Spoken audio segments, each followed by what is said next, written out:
Tonight on Fear Knocks, we start at the wooden boards where hikers sign their names before the fog turns the forest into glass. These accounts come from ranger ledgers, trail counters, DOT radio tests, and dash cams that kept rolling after batteries should have died. Appalachian switchbacks to Pacific Northwest footbridges, early frost and wet leaves underhead. We follow duplicate entries that repeat the same minute, pings that drift backward along mileposts, and tents seen across water where no return prints come back to shore. 10 stories, no spoilers, only what made professionals stop, note the time, and turn their lights toward the sound that wasn't on the schedule. Subscribe and hit the bell. If you've ever checked a Trailhead sheet after dark, this one's for you. These are real voices and real places. Listen close. Drop your own story below. We read them all. All right, let's get into it.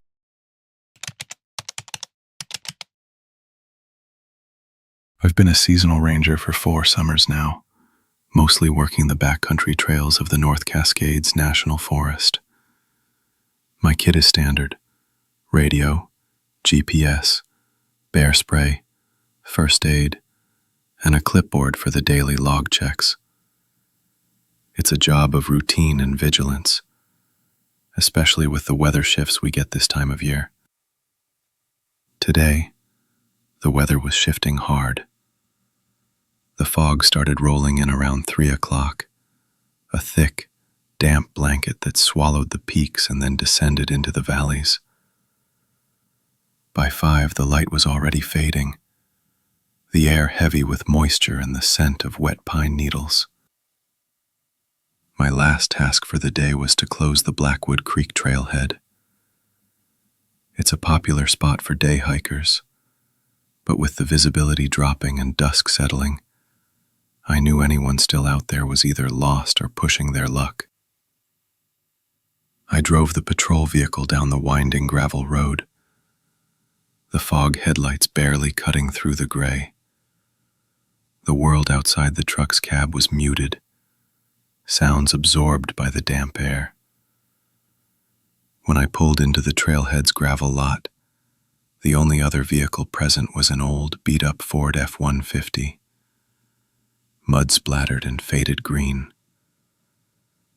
Its engine was ticking, a quiet, metallic rhythm that meant it had only recently been shut off. This was odd. Most day hikers were long gone by this hour, and the fog would have deterred any late arrivals. I grabbed my clipboard and flashlight, stepping out into the cold, damp air. The fog was so dense it felt like walking through wet cotton. I made my way to the kiosk, a simple wooden structure with a bulletin board, a map, and the trail sign-in ledger. This ledger is critical. Every hiker, by regulation, must sign in and out, noting their intended route and expected return time. It's our primary tool for accountability, the first place search and rescue looks if someone goes missing. My routine was to check the last few entries, make sure no one was overdue, and then flip the page for the next day, noting the date. I opened the weather-beaten plastic cover and unclipped the pen. The topmost entry was dated today, with an in time of 14:17. 2 names neatly printed: R. Miller and J. Peterson. Below them, an out entry for the same individuals, time-stamped 16:30. Okay, they were out. Good. But as I scanned the page, something snagged my attention. My eyes drifted to the previous day's entries. The fog, combined with the dimming light, made reading difficult. I leaned closer, shining my flashlight directly on the page, and then I saw it. Yesterday's date. Same two names. R. Miller and J. Peterson. And below them, an entry marked in at 14:17. I blinked, shook my head. Must be fatigue. I'd been on shift since 5 a.m. I reread the entries. No, this wasn't a mistake.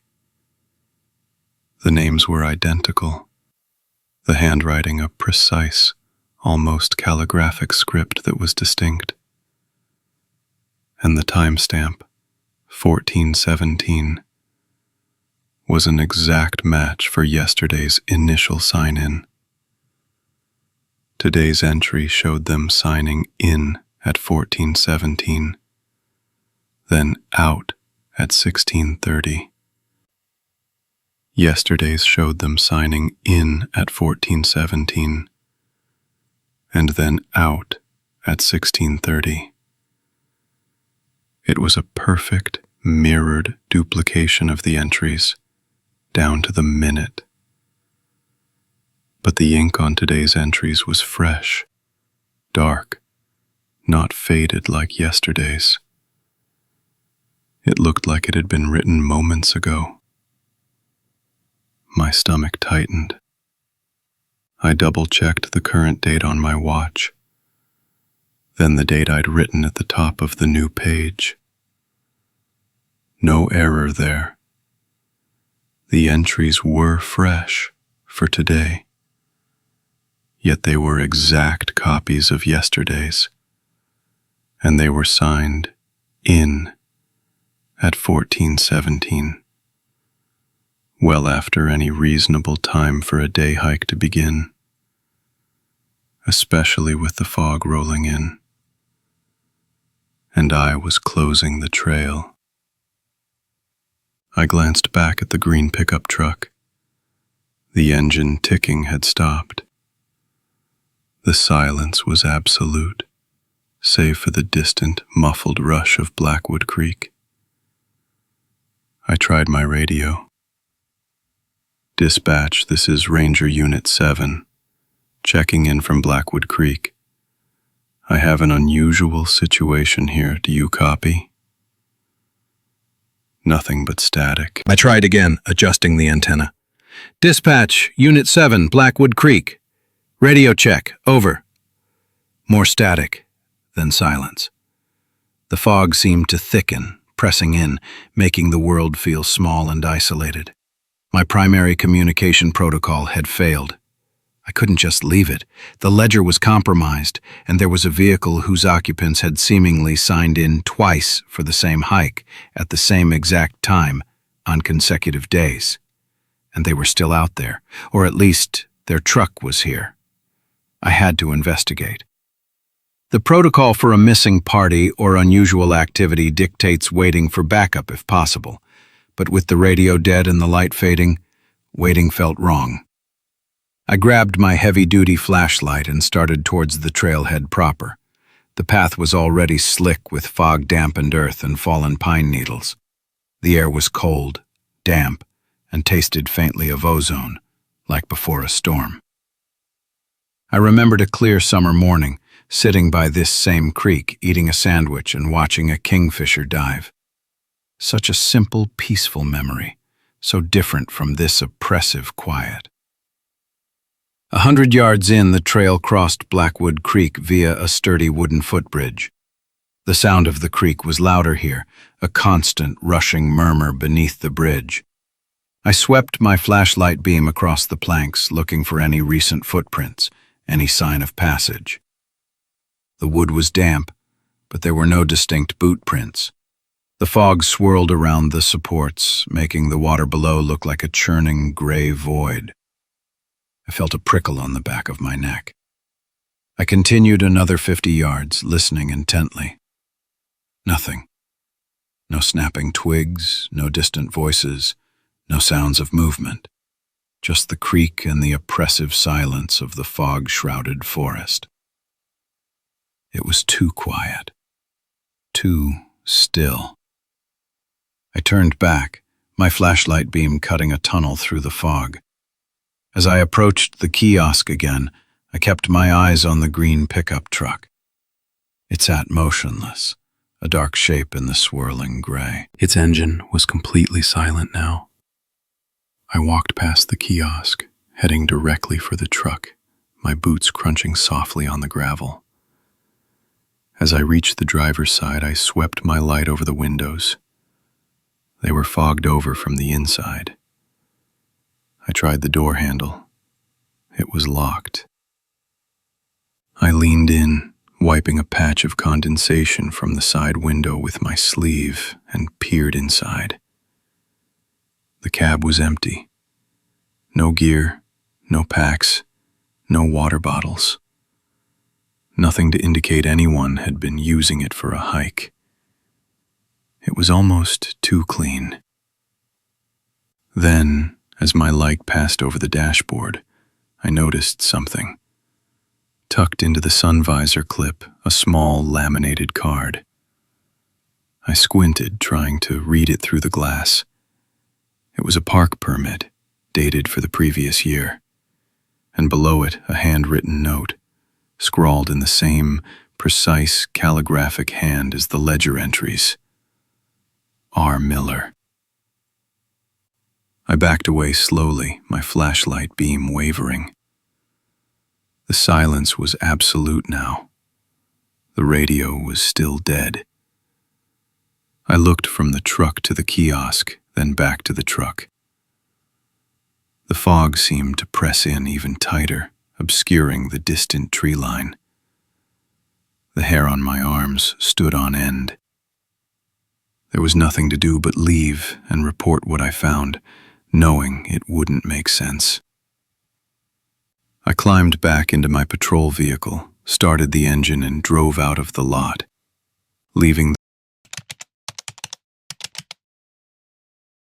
For 9 years, I've been a trail crew lead for the state parks, responsible for maintaining over 70 miles of backcountry trails in the Cascades. My work involves everything from clearing downed timber to repairing washouts, but a significant part of the job is data collection. We use infrared beam counters, small weatherproof units mounted discreetly, to track foot traffic.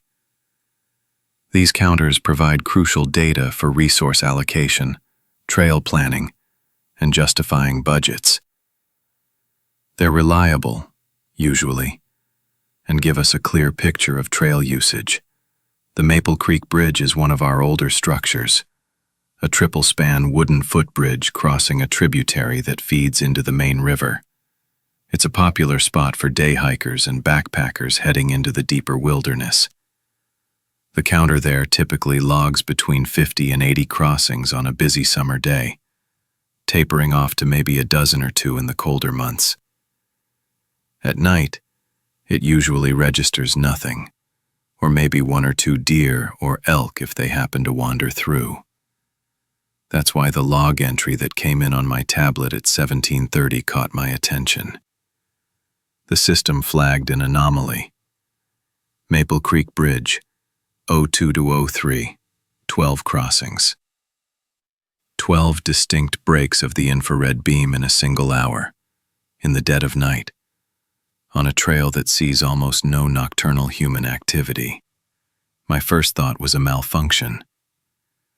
Perhaps a branch had fallen and was swaying in the wind, repeatedly breaking the beam. Or maybe a large animal, a herd of elk, had decided to use the bridge as a crossing point during their nocturnal foraging. But 12 crossings in an hour seemed excessive even for that. Standard protocol dictates that any significant deviation from expected traffic patterns, especially at odd hours, requires immediate investigation. I packed my diagnostic kit, a headlamp, my radio, and a thermos of coffee.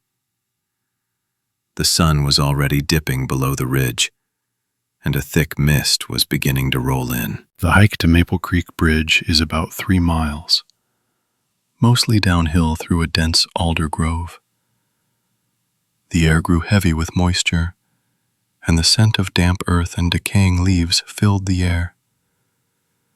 There was also a distinct, almost sweet smell, like wet cedar from the old growth nearby, a smell I've always associated with the deep woods.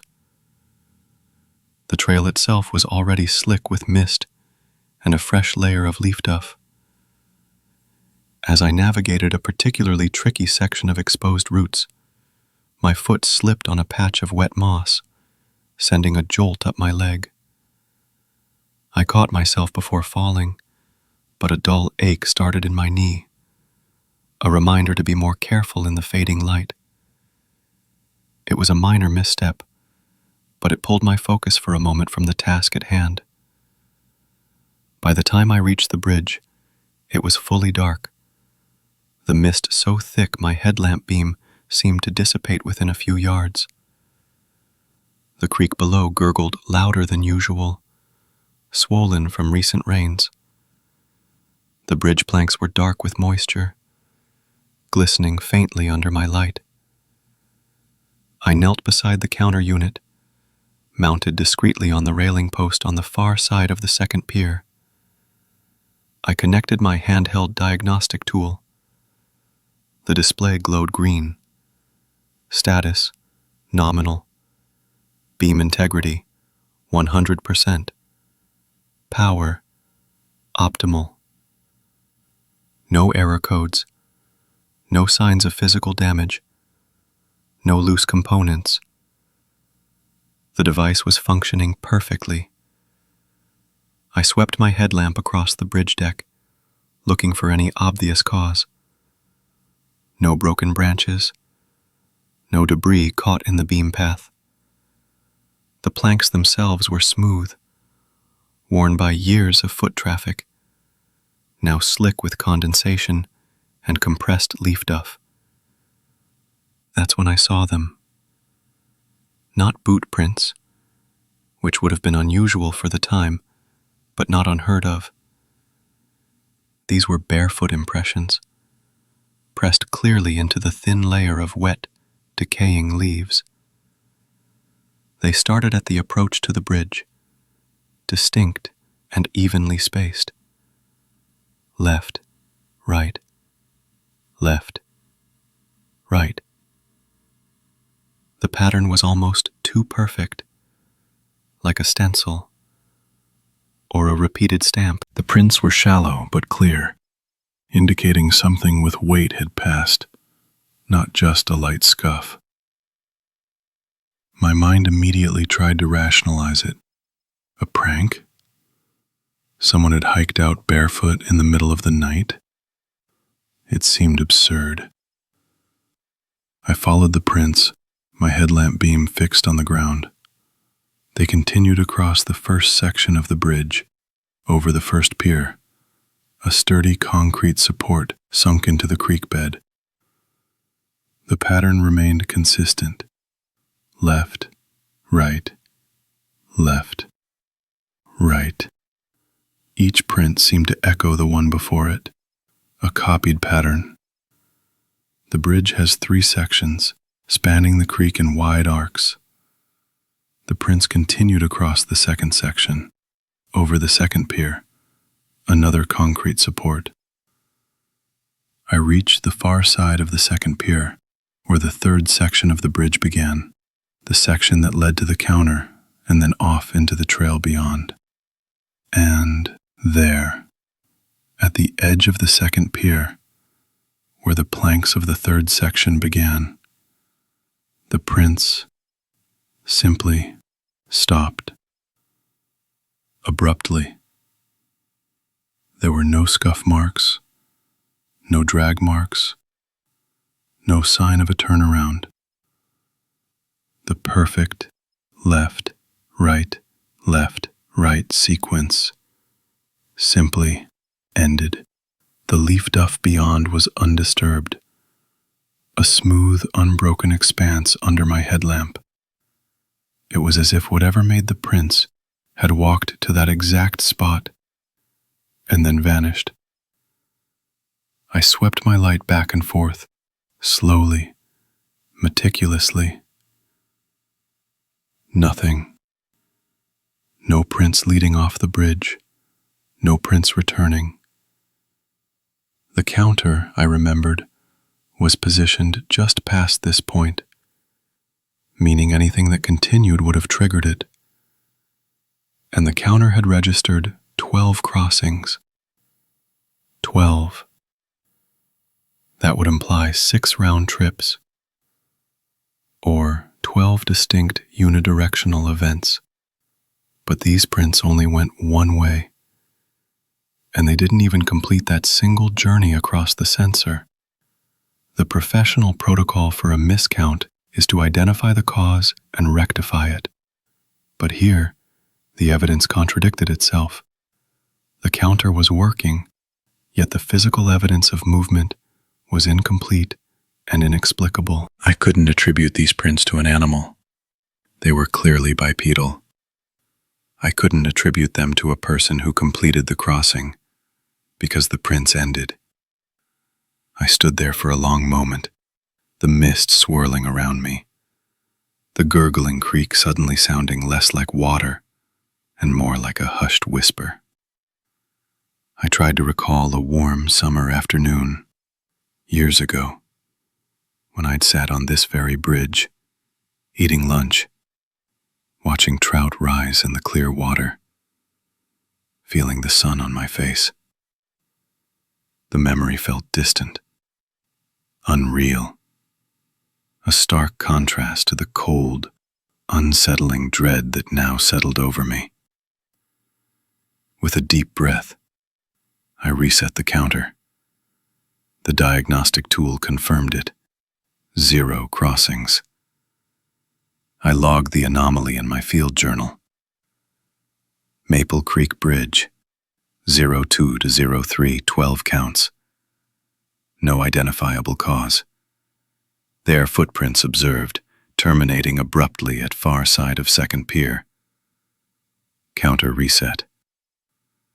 The walk back felt longer, the darkness heavier.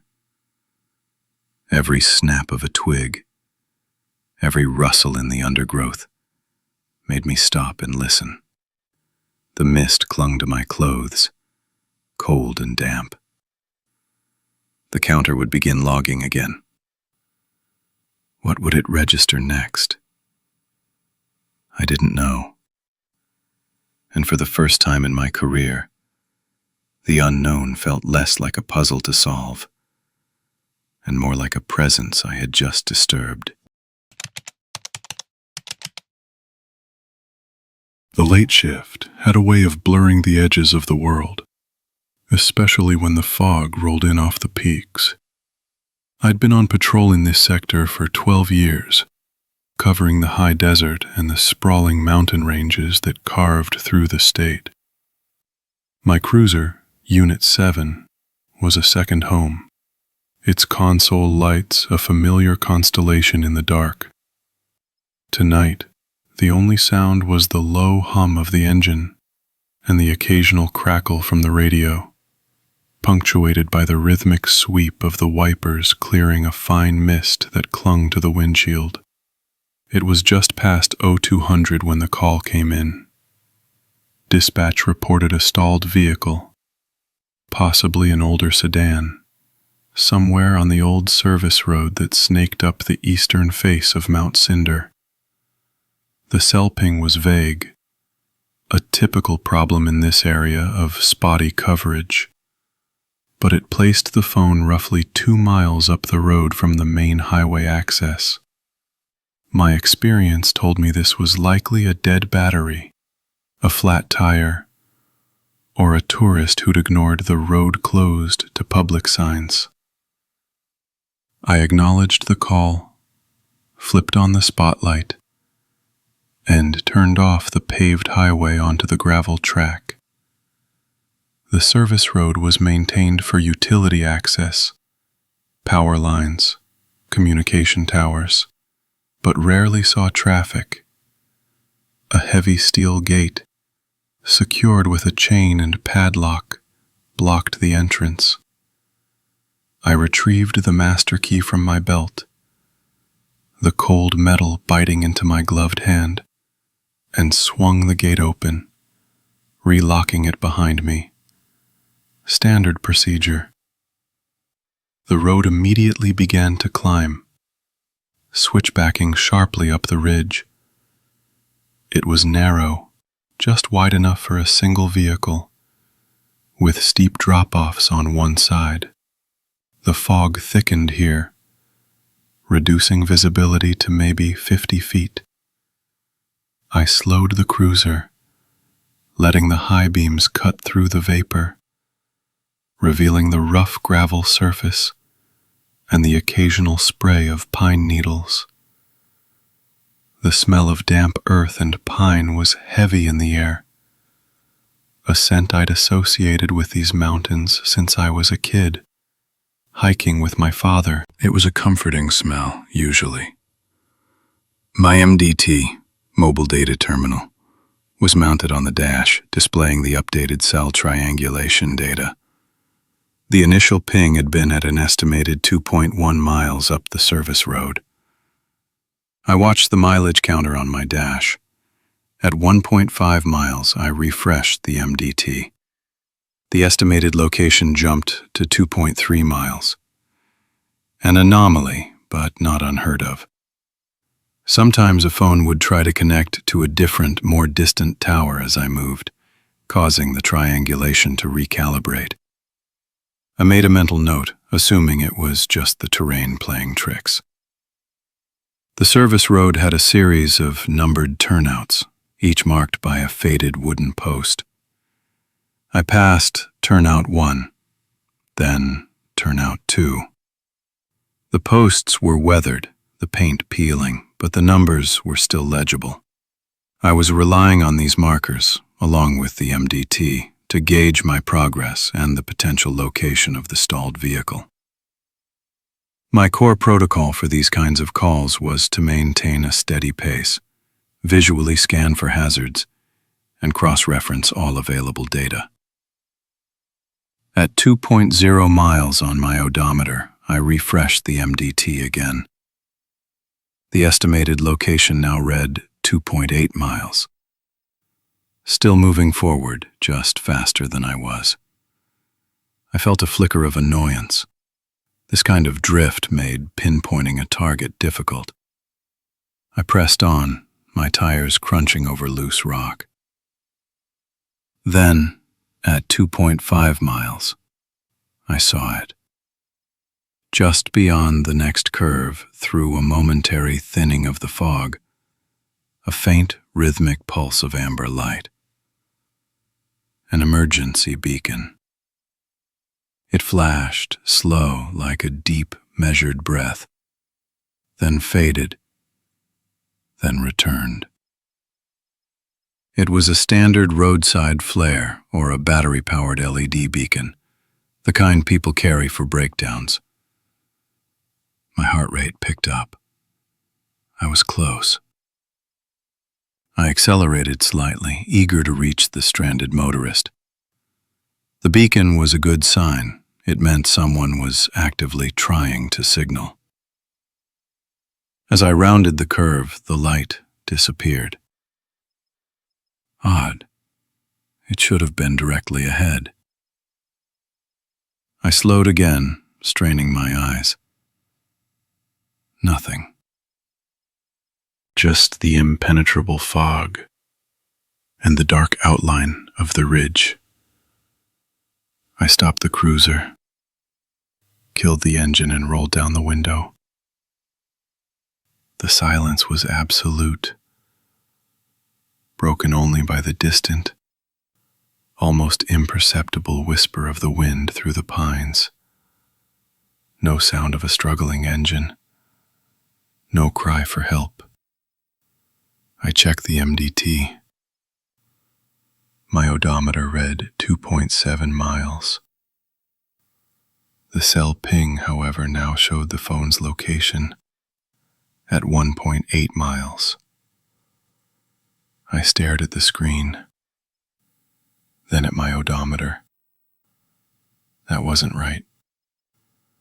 The ping had retreated. It had jumped backward almost a full mile, even though I had driven forward. I refreshed the MDT again. 1.7 miles. Then 1.6.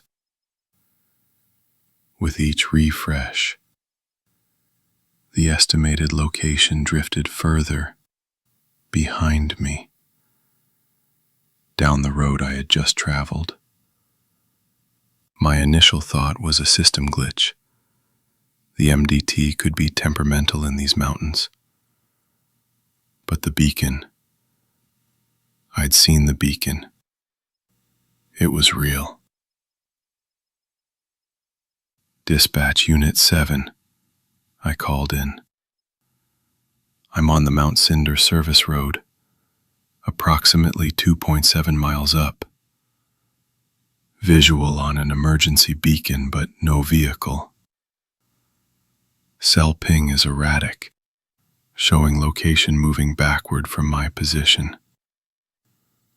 Requesting confirmation on last known coordinates for the subject phone. Unit 7, stand by, dispatch replied, their voice calm. A moment later, Unit 7, last confirmed coordinates show the phone at 1.5 miles up the service road, updated 30 seconds ago. Initial ping was 2.1 miles. Subsequent pings placed it at 2.3, then 2.8. It has indeed drifted backward. Are you seeing anything at 1.5 miles? The confirmation from dispatch sent a chill through me, colder than the mountain air. It wasn't my MDT. The data was consistent across the network. The ping was actively moving away from me, against the direction of my travel, and against its own previous trajectory. I put the cruiser in reverse, backing slowly around the curve, my reverse lights painting the fog red. I scanned the roadside. No beacon. Nothing. I passed where I'd seen the light, then continued backward. At what my odometer registered as 2.0 miles, I saw it again. The amber flash, slow and deliberate, behind a copse of fir trees. It was exactly where I had seen it before, just beyond this same curve. It was like a loop. I stopped, heart pounding. The beacon was in the same physical spot, but the cell ping was now reporting 1.2 miles. The beacon was stationary, but the digital signal was retreating. This violated every protocol for locating a subject. How could I reconcile a fixed visual with a retreating digital trace? I got out of the cruiser, flashlight beam cutting through the fog. The air was heavy, still. The only sound was my own breathing. I walked towards the beacon, my boots sinking slightly into the damp gravel. It was a standard, battery-operated LED roadside beacon, lying on its side in a shallow ditch, half hidden by overgrown ferns. No vehicle, no person. No signs of a struggle or a breakdown. Just the beacon, flashing its silent, steady pulse. I picked it up. It was cold, slightly muddy. No identifying marks beyond the manufacturer's logo. I scanned the immediate area with my flashlight. Nothing. No tire tracks leading off the road. No discarded items. No footprints in the soft earth. It was as if the beacon had simply been placed there. Alone. I got back in the cruiser, the beacon clutched in my hand. It continued to flash, its amber light reflecting off the dashboard. I checked the MDT again. The ping was now at 0.8 miles. It had moved another half-mile backward while I was out of the vehicle, examining the beacon. Dispatch, Unit 7. I've located a single emergency beacon at approximately 2.0 miles up the service road. No vehicle, no person, no sign of any incident. The beacon is standalone. The cell ping continues to recede. It's now reporting 0.8 miles from the highway access. A pause from dispatch. Unit 7. Confirm you're seeing the beacon at 2.0 miles, but the ping is at 0.8. Affirmative, dispatch. The beacon is here. In my hand. The ping is almost back to the highway access point. Understood, Unit 7. Advise proceeding with caution. Do not approach the new ping location until a second unit can be deployed. Unit 2 is en route. ETA 20 minutes. I looked at the beacon in my hand, then at the MDT. The ping continued to tick backward. 0.7 miles. 0.6 miles. It was moving faster now. It felt like a countdown. The fog outside seemed to press in, thick and suffocating. The cruiser's interior felt small, isolated. I started the engine. The beacon in my hand pulsed, a slow, silent breath. I had found the beacon, but the phone, and whatever person might be with it, was now almost back at the highway, disappearing into the digital ether. My protocol for a stalled vehicle was to locate the vehicle and assist the motorist. I had a beacon, but no vehicle, no motorist, and a phantom ping that defied logic. I was holding the evidence of a presence, while the source of the distress call was slipping away, mile by impossible mile, back down the mountain and into the unknown. I was a third-year environmental science student, and the reservoir was my sanctuary. My friend and I, both keen on bass fishing, spent more nights than I could count on its banks, especially in the quieter, less accessible coves. We knew the waters, the currents, the specific rocky outcrops where the big ones hid, and, crucially, the rhythms of the place. The ferry, which connected the two sides of the reservoir, was our audible clock. Its last horn blast, a deep, mournful sound, echoed across the water around 9:30 p.m., signifying the end of daily transit and the true start of the reservoir's isolation. After that, no boat, No vehicle, no person could easily cross or access the far shore until morning.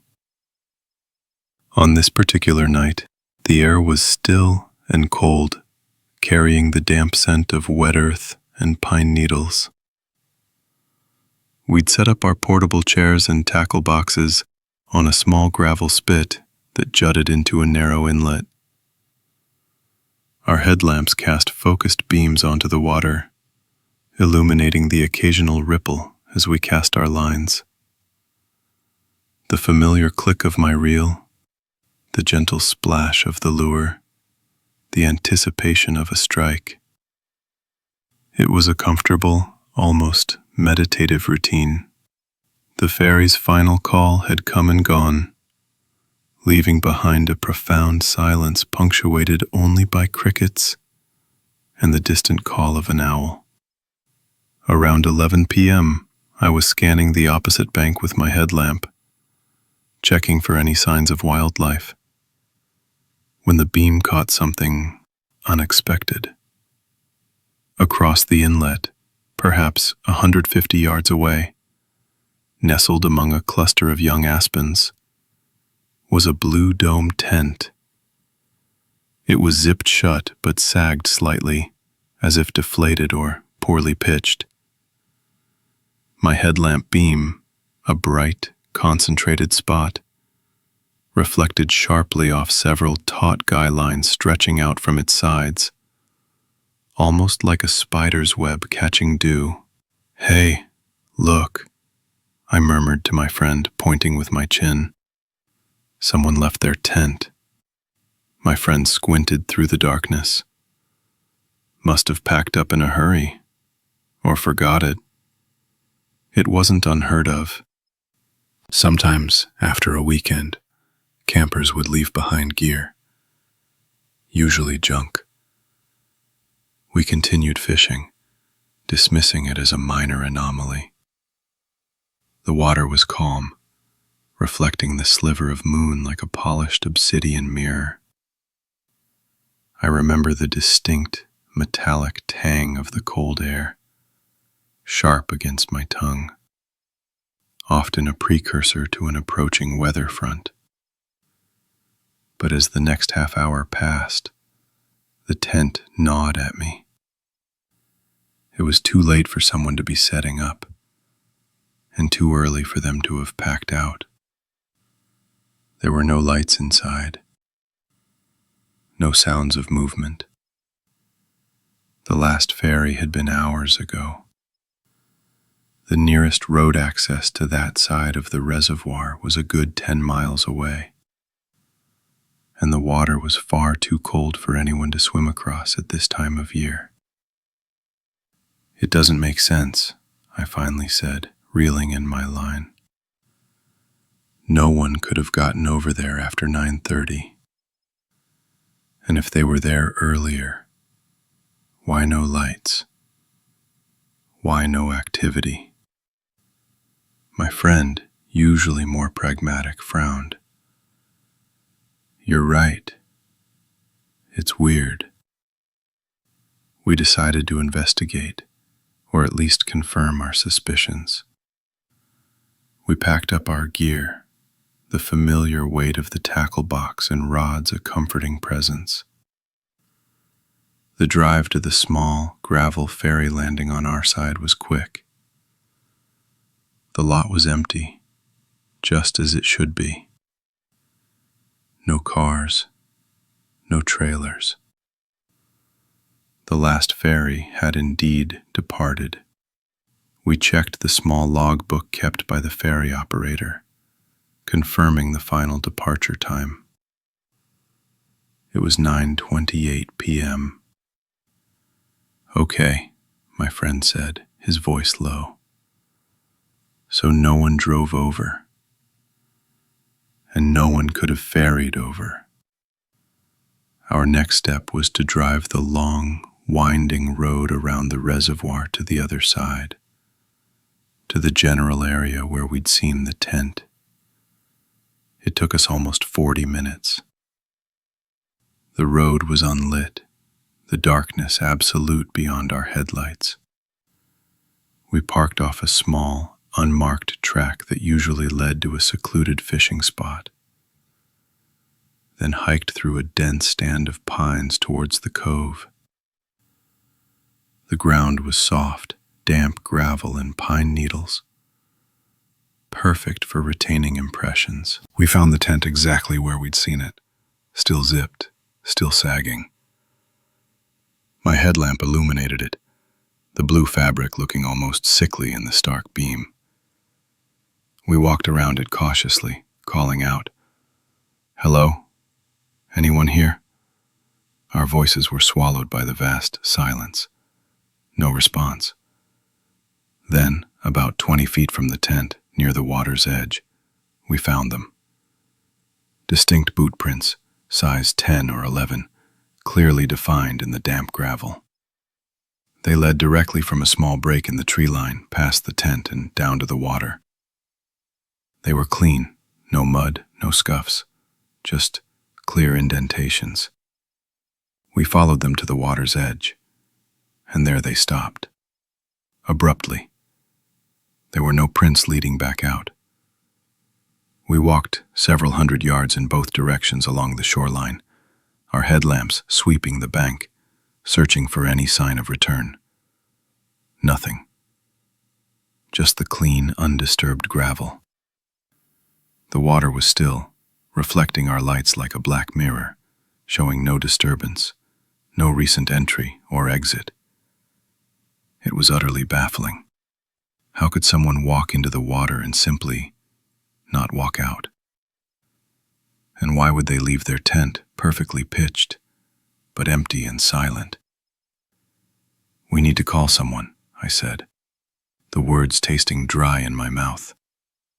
The mundane memory of a particularly frustrating organic chemistry lab, where I'd spent hours trying to balance an equation, flashed through my mind, a stark contrast to the unsettling reality before us. That had been a solvable problem. This felt utterly insoluble. We called the county sheriff's non-emergency line. The dispatcher sounded weary, taking down our details with a practiced, detached tone. She promised to send a ranger to investigate. It was nearly 2 a.m. when the ranger's vehicle finally pulled up. He was a stocky man, his face etched with fatigue, but his manner was professional.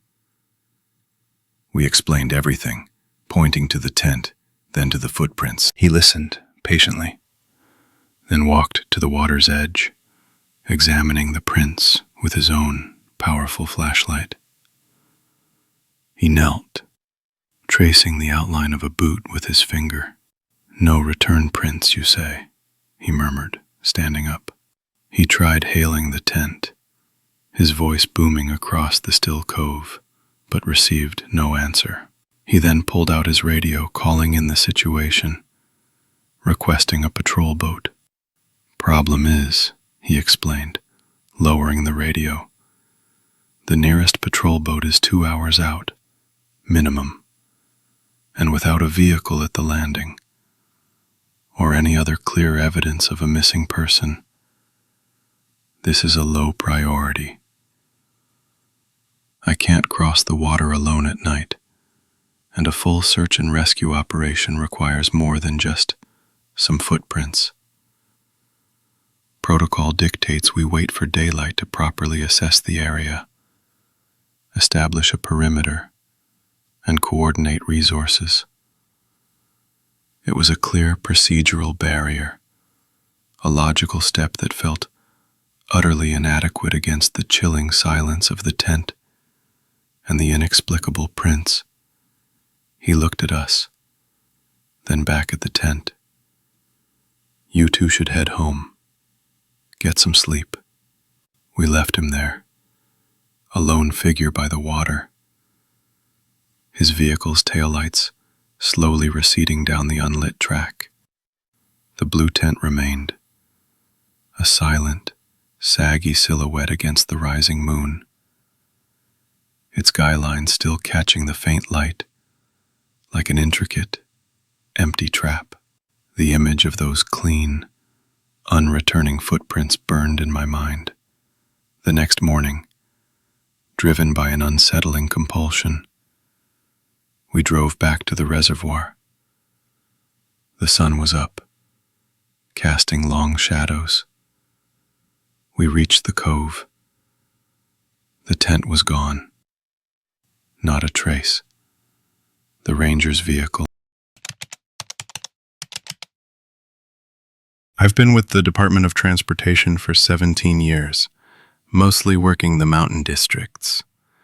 My territory covers some of the steepest, most isolated stretches of highway in the state, places where rockfall is a constant threat, and the weather can turn a clear morning into a whiteout in under an hour.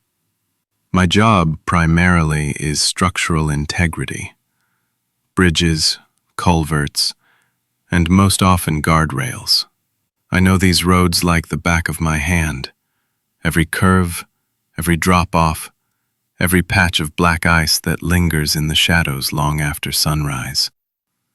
My truck, a standard-issue F-250, is my office, equipped with a full comms package, survey gear, and a toolkit that could rebuild half a bridge. Last Tuesday, I was assigned a post-rockfall assessment on the old Carson Ridge switchbacks, a section notorious for its instability. A significant slide had taken out a 100-foot stretch of rail near the summit 2 weeks prior, and our crews had just finished installing a new heavy-duty W-beam barrier. My task was a final inspection run.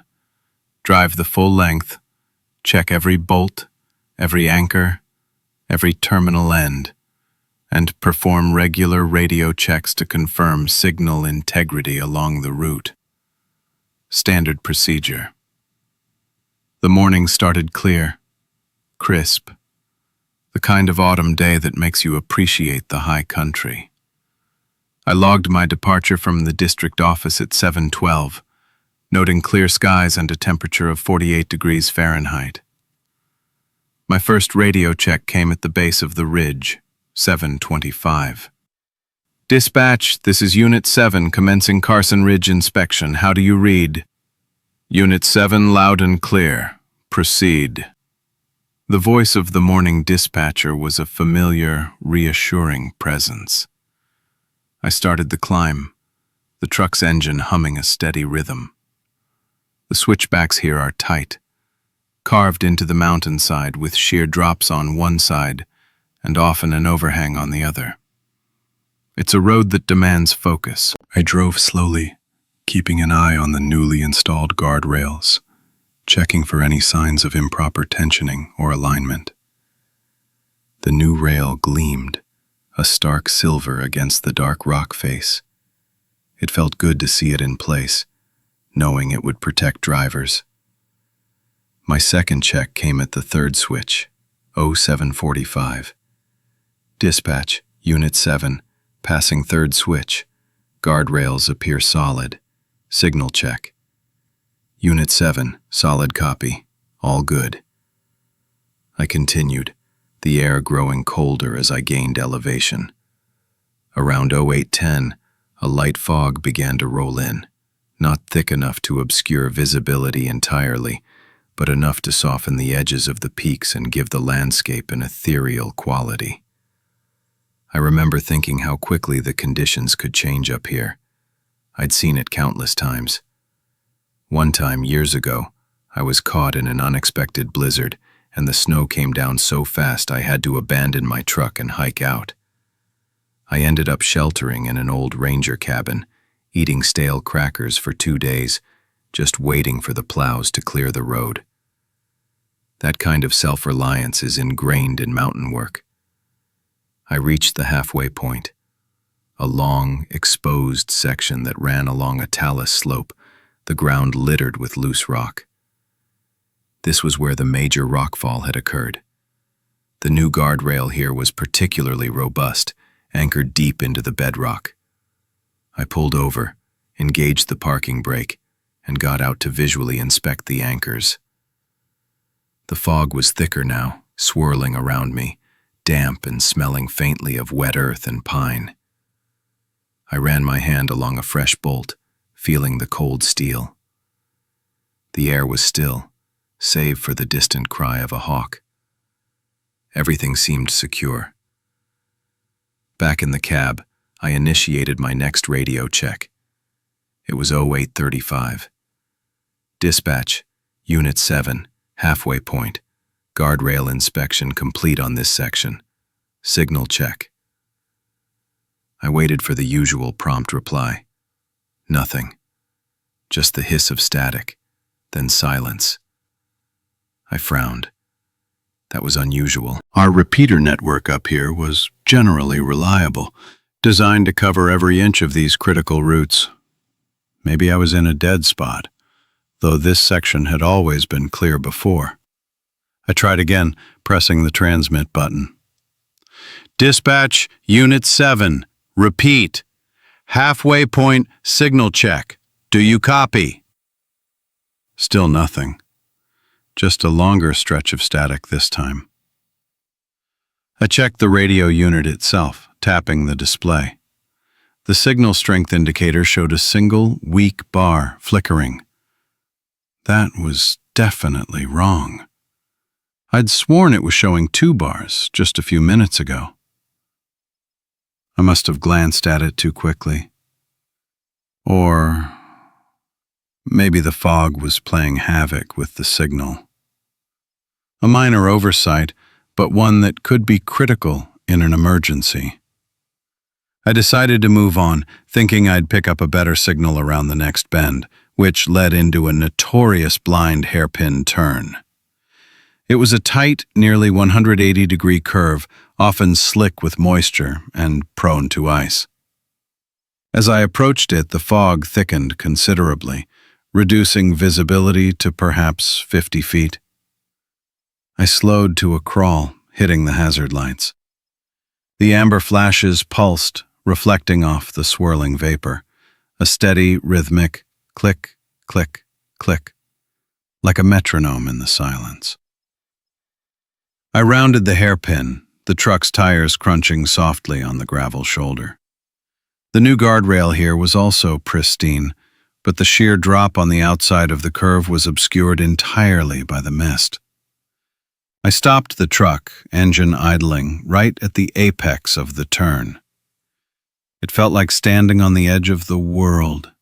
And then, the radio crackled to life. Unit 7, halfway point. Guardrail inspection complete on this section. Signal check. It was my own voice. My exact words spoken barely 5 minutes ago. But it wasn't a live response. It was a recording, played back with a slight, almost imperceptible delay, as if the mountain itself had swallowed my transmission and was now spitting it back out. My breath hitched. I hadn't transmitted anything since my last failed attempt. Before I could process it, the voice continued, overlaid with a burst of static. Then another voice, not mine but the dispatcher's. Unit 7, solid copy, all good. Weather update. Expect scattered showers and possible thunderstorms by 1400. Over. My blood ran cold. Scattered showers and possible thunderstorms. That was the forecast from last Tuesday.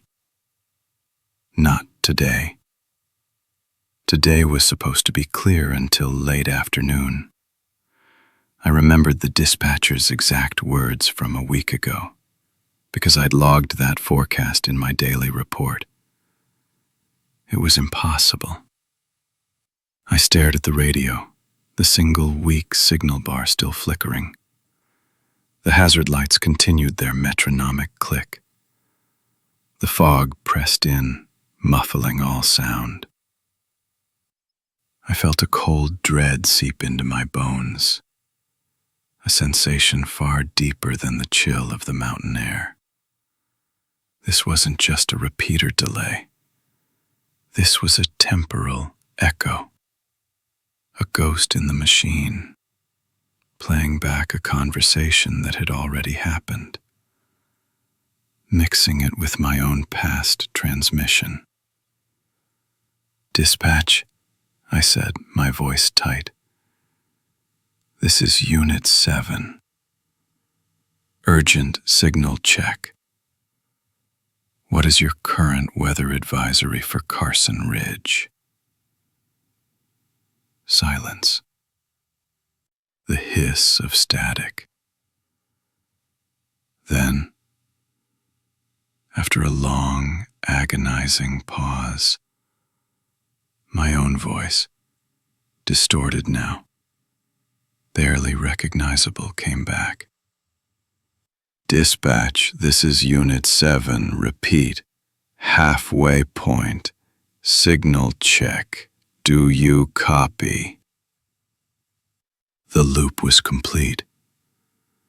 My current transmission had vanished, replaced by my own past words, which were themselves a delayed echo of an earlier call.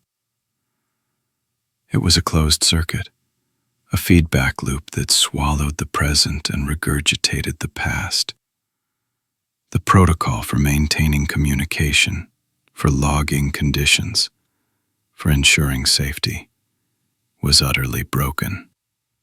In this specific, blind hairpin turn, I was completely cut off, talking to myself across a temporal gap. I sat there, engine idling, the hazard lights flashing, the fog swirling. The new guardrails, solid and bright, seemed to mock the invisible barrier that had just formed around me. I tried one more time, yelling into the mic. "Dispatch, Unit 7, do you read me? Anything?" The reply was immediate, instantaneous, but it wasn't from dispatch. It was my own voice, from moments ago, raw with urgency. "Dispatch, Unit 7, do you read me? Anything?" The silence that followed was absolute, broken only by the rhythmic click of the hazard lights. I logged the incident at 0842, radio comms failure at Carson Ridge hairpin, receiving delayed playback of own transmissions mixed with historical weather advisories. Unable to establish contact, proceeding with visual inspection only. The truck felt like a coffin. I finished the inspection, every bolt and anchor checked, but the entire drive back down, I felt like I was moving through a different dimension, my own voice a constant, unsettling echo in my head. I never got another clear signal until I was off the ridge. The supervisor logged it as a repeater anomaly, but I knew it was something else entirely. Something that still whispers in the static whenever I drive that road. I've logged thousands of miles in these mountains over the past 15 years, often with my partner. We're meticulous about trip planning, always checking weather, trail conditions, and parking regulations. Our routine is almost a ritual. Pack a headlamp, carry a physical map and GPS, and always know your bailout points. That evening we were coming off the High Ridge Loop, a solid 12-miler, pushing it a bit to catch the sunset from the overlook. We knew we'd be descending in the twilight, maybe even fully dark for the last mile to the upper lot. The air grew heavy and cold as we dropped below the tree line. The last sliver of orange light bled out of the sky, leaving the forest floor in deep shadow. We switched on our headlamps, the beams cutting tunnels through the deepening gloom. The only sounds were our own footsteps on the packed earth, the rustle of dry leaves, and the distant, almost imperceptible hum of the highway. A faint, sweet scent of decaying alder leaves hung in the air, oddly reminiscent of a spice cabinet. Our car, a familiar gray sedan, should have been waiting in the upper lot, one of perhaps 3 or 4 vehicles left. It was our standard procedure, our unspoken rule.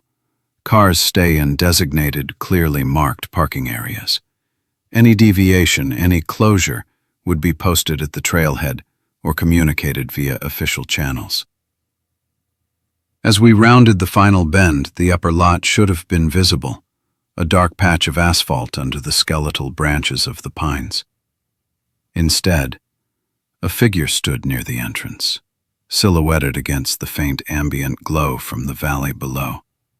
He wore a bright yellow-green high-visibility vest, the kind used by road crews or park staff.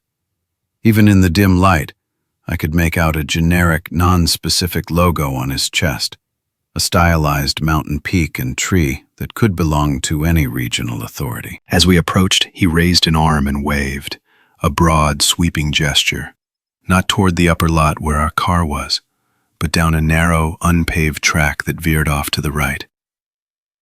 He brought a whistle to his lips.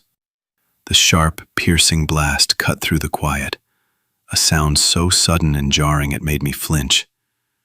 It felt like a physical shock, momentarily disorienting. "Parking's moved," he called out, his voice flat, devoid of inflection. "Lower pullout for tonight. Follow this track." He gestured again, more emphatically this time, toward the unpaved track. My partner and I exchanged a glance, a silent question passing between us. The day's mileage had dulled my usual skepticism, and the man's confident wave seemed to override the small alarm bell ringing in my head. It was late, we were tired, and the man's posture conveyed an undeniable authority. We had never known this upper lot to be closed, nor had we seen any signs. But who were we to argue with a uniformed official, especially after dark? "Okay," I mumbled, my voice feeling strangely thin. We turned off the main trail onto the narrow track. It was barely wide enough for a single vehicle, overgrown with tall grasses and saplings. My headlamp beam bounced ahead, revealing a path that quickly deteriorated. "This isn't right," my partner whispered, pulling out our folded topographic map. "There's no lower pullout marked here. Not one that's official, anyway." We always carried a paper map, a habit we maintained even with GPS as a backup. The map showed only the main trail and the upper lot. This track wasn't even depicted as a fire road. The man in the vest remained at the intersection, watching us. He hadn't moved. His whistle hung from a lanyard around his neck, catching the faint light. He didn't offer further explanation, just stood there, a silent sentinel. The lack of any official vehicle, any cones, any other personnel, began to prick at my fatigue-dulled mind. We continued down the track, the ground becoming uneven, strewn with loose rocks and branches. The air grew damp, the scent of wet earth stronger. After perhaps 50 yards, the track narrowed further, veering sharply left and then dipping into a dense thicket of alder. This was no pullout. This was a decommissioned trail, barely a game path, leading directly into what was marked on our map as an alder cut bank, a notoriously difficult, boggy area. My partner pointed to the map again. "This path, it leads to nothing, just marsh and old growth." My internal alarm bells were now clanging. This wasn't just an inconvenience. It was a deliberate misdirection. A park ranger, a legitimate official, would never direct hikers into an unmaintained, potentially hazardous area, especially after dark. This violated every safety protocol I knew. The man's whistle blast echoed in my memory, a sound of command, not assistance. "We're not going this way," I said, my voice firmer now. We stopped, turning to retrace our steps. The thick alder branches brushed against my face, cold and wet. My mind, for a fleeting second, drifted to a memory of a crowded summer fair, the safe, predictable chaos of it, a stark counterpoint to the quiet, unsettling order imposed on us now. As we turned, I glanced back. The man in the high-vis vest was gone. The intersection was empty. The sudden absence was more chilling than his presence had been. We had only taken a minute to consult the map. He couldn't have vanished so quickly, not without making a sound. The silence that followed felt heavy, oppressive. We moved quickly, scrambling back up the track. Every rustle in the undergrowth, every snap of a twig, made me jump. My headlamp beam swept wildly, searching for movement, for any sign of him. But there was nothing. We reached the main trail, our breathing ragged, and hurried toward the upper lot. And there it was, our gray sedan, parked exactly where we had left it. The only car in the lot. Its dark shape was unmistakable under the faint starlight. No cones, no signs, no official vehicles, nothing. The upper lot was exactly as it should have been. We got into the car quickly, the locks clicking shut like a final, desperate breath. I started the engine, the sound a welcome roar. My partner immediately called the local ranger station, explaining the encounter. The dispatcher listened patiently, but the response was measured. No park staff were assigned to that trailhead after sunset. No closures were in effect. They would log the incident, but without a clear description, a license plate, or any actual crime committed, there was little they could do. We drove away, leaving the silent, dark forest behind. The memory of the whistle, the generic badge, the flat voice, all coalesced into a cold, hard knot of dread in my stomach. Someone had been waiting for us, dressed to deceive, ready to lead us into the dark. But to what end? We never saw him again, and no similar reports surfaced. The mountains keep their secrets, and sometimes they send out their own unofficial marshals to guard them. I've been an EMT for 12 years, most of that time spent covering the rural sectors of the state's western slope. Here, the calls are often long drives, the patient access is rough, and the weather can turn on a dime. We rely on experience, solid protocols, and the best equipment. Our ambulance, Unit 1, is a four-wheel drive beast, outfitted for everything from high-altitude rescues to remote medical emergencies. My partner, who's been on the job even longer than me, handles the driving when we're off the main roads, navigating the logging tracks and fire breaks with an almost preternatural sense of the terrain. This particular afternoon started like many others. Dispatch put us on a sprained ankle call, roughly 30 miles out, deep in the national forest. The initial information was sparse. A hiker, possibly off trail, friend calling in. We had a general GPS coordinate, placing them near a known creek crossing, a spot where a narrow, single-lane bridge spanned Coldwater Creek. The bridge itself was a concrete culvert, maybe 10 feet wide, with the creek usually a gentle flow beneath it. Unit 1, ETA 20 minutes to staging point. My partner radioed, the static crackling lightly. Copy that, Unit 1, dispatch replied. Weather advisory remains in effect for your sector. Scattered thunderstorms, potential for heavy rainfall. We'd seen the forecast. The sky was overcast, a soft, Persistent drizzle had started about 5 miles back. Nothing alarming. Coldwater Creek, despite its name, was usually a placid thing. Barely ankle-deep in most spots this time of year. My partner had navigated this route countless times. I remember thinking about a fishing trip I took with my uncle on a similar creek when I was a kid. The water so clear you could count the stones on the bottom. It was a comforting memory, a stark contrast to the growing unease. Our protocol for remote calls like this is clear. Stage at the closest safe access point. Establish comms with the patient or their contact, and assess the situation before proceeding on foot. Scene safety is paramount.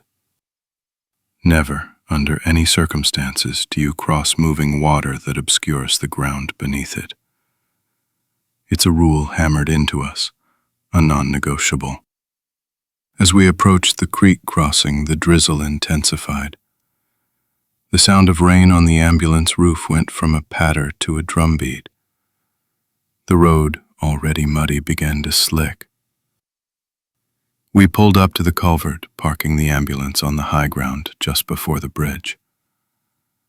The creek below was visibly higher than an hour ago, a murky brown now, but still within its banks.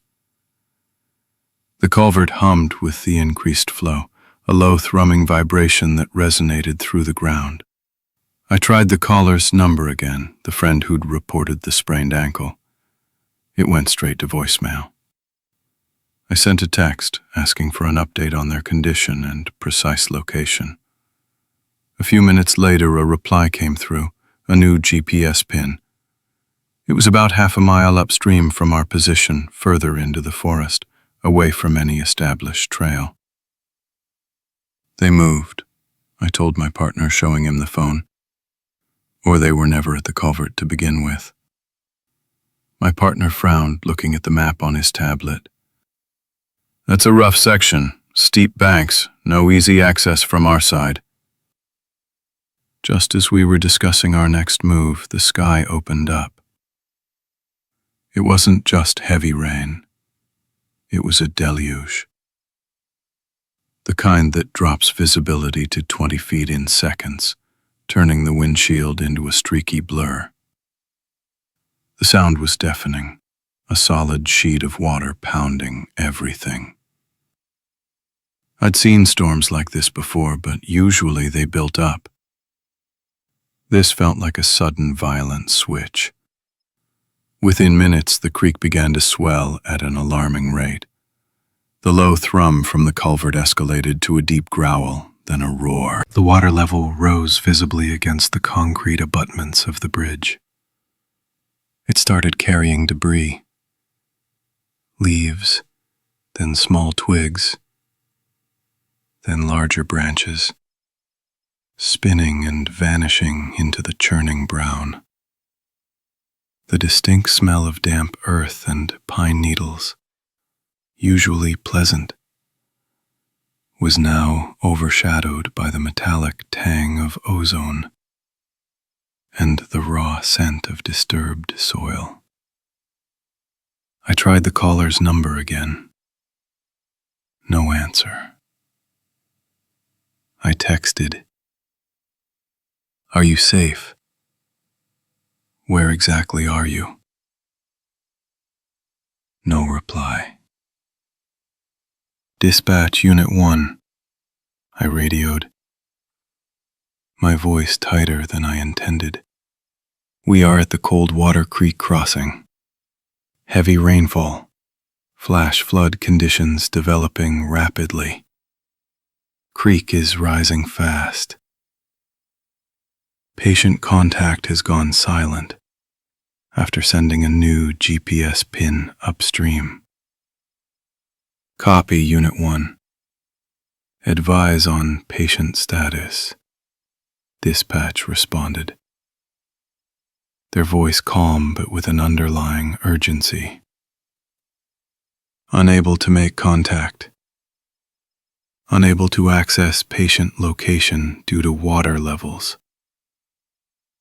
The culvert is becoming impassable."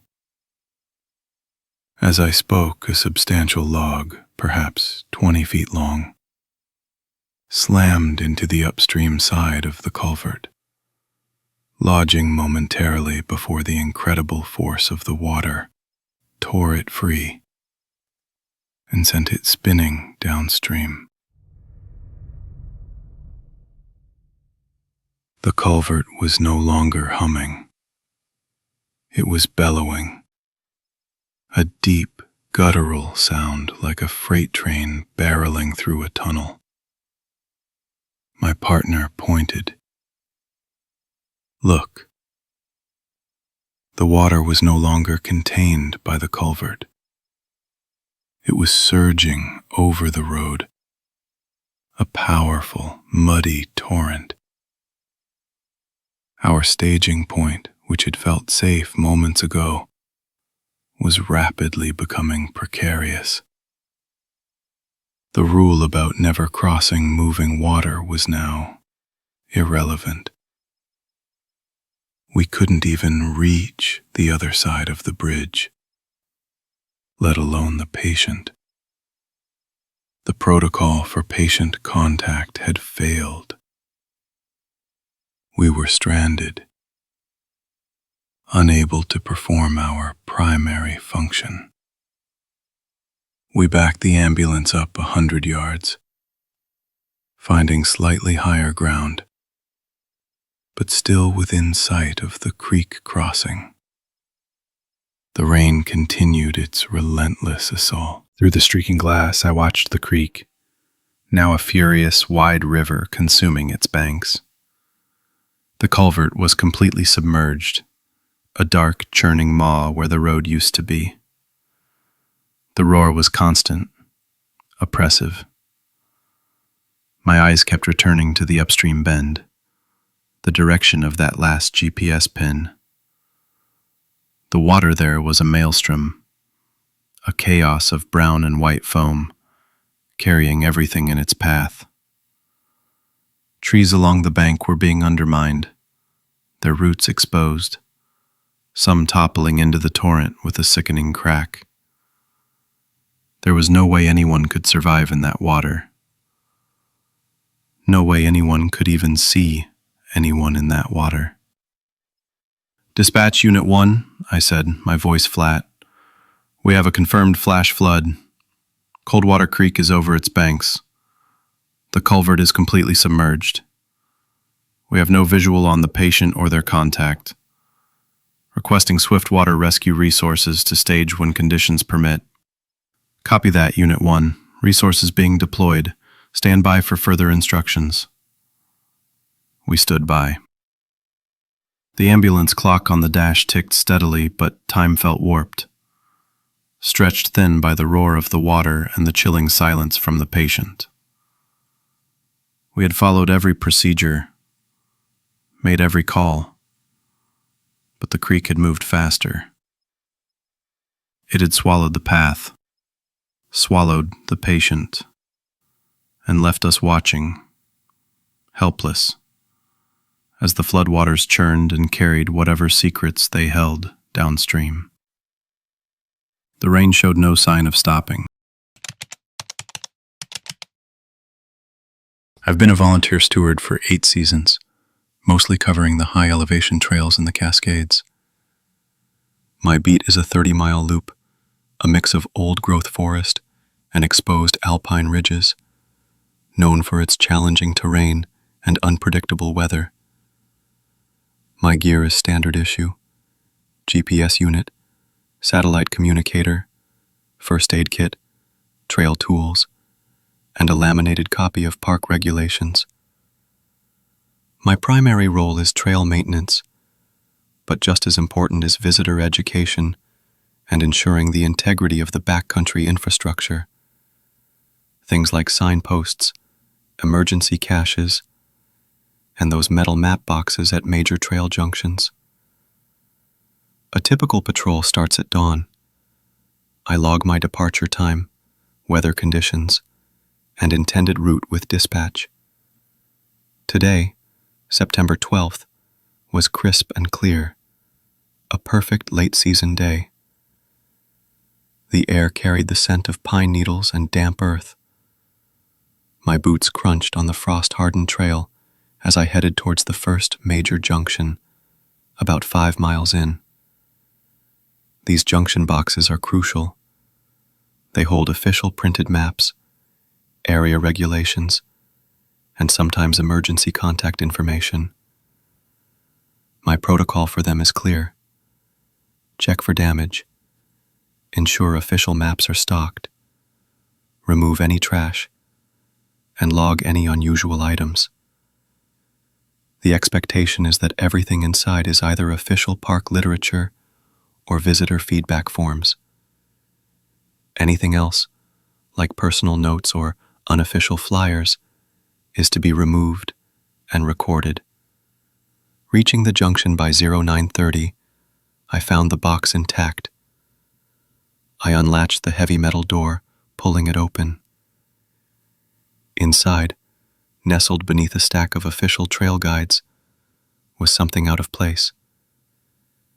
It was a single sheet of standard printer paper, folded once, with a hand-drawn map rendered in pencil. This wasn't a visitor feedback form. It wasn't litter either. It was deliberate. My first thought was a minor annoyance. Someone had left an unofficial map. My initial impulse, following protocol, was to remove it. But something about it made me pause. It wasn't crude. The lines were reasonably steady, depicting the main trail, a prominent spur ridge branching off, and a distinct viewpoint marked with a small circle and a dotted line tracing the path to it. The pencil marks were dark, almost fresh-looking, as if drawn recently. I remember thinking it was a surprisingly detailed sketch for something unofficial. Perhaps a local's personal shortcut. I made a mental note to log it as an unofficial map, detailed sketch, but decided to keep it for a closer look later. A small deviation from the strict remove all non-official materials rule. I tucked it into a waterproof pouch in my pack, alongside my official maps. The hand-drawn map showed the spur ridge leading to a viewpoint I knew well. It wasn't on my planned route for the day, but it was only a half-mile detour. I decided to check it out. It felt like a minor mystery, a small deviation from procedure, a harmless curiosity. The spur trail was less maintained, a narrow track winding through a dense stand of Douglas fir.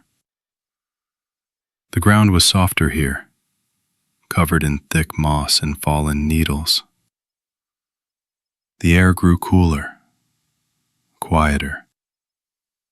I heard the distinct call of a Steller's jay, sharp and clear. Then nothing. The viewpoint was a familiar spot, a rocky outcrop with a simple log rail installed by a trail crew years ago. From here you could see the valley spread out below, a patchwork of evergreen and distant clear cuts. I walked to the rail, taking in the view, and that's when I saw it. Under a small, flat rock, precisely centered on the top of the log rail,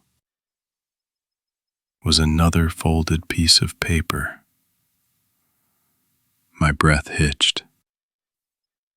It was the same size, the same fold.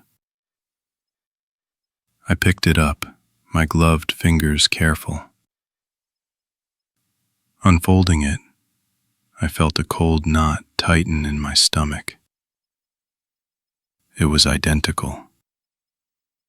The same hand-drawn map, same pencil lines, same spur ridge, same dotted path, Same circled viewpoint. Every detail matched the map I'd found in the junction box, down to the slight unevenness of the paper's edge. But there was a critical difference. The graphite on this second map, particularly around the circled viewpoint and along the dotted line, was smudged.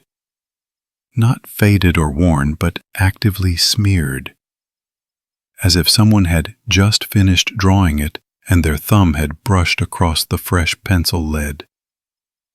It looked like a fresh graphite transfer, the kind you get when you've just finished sketching and haven't let the lead set.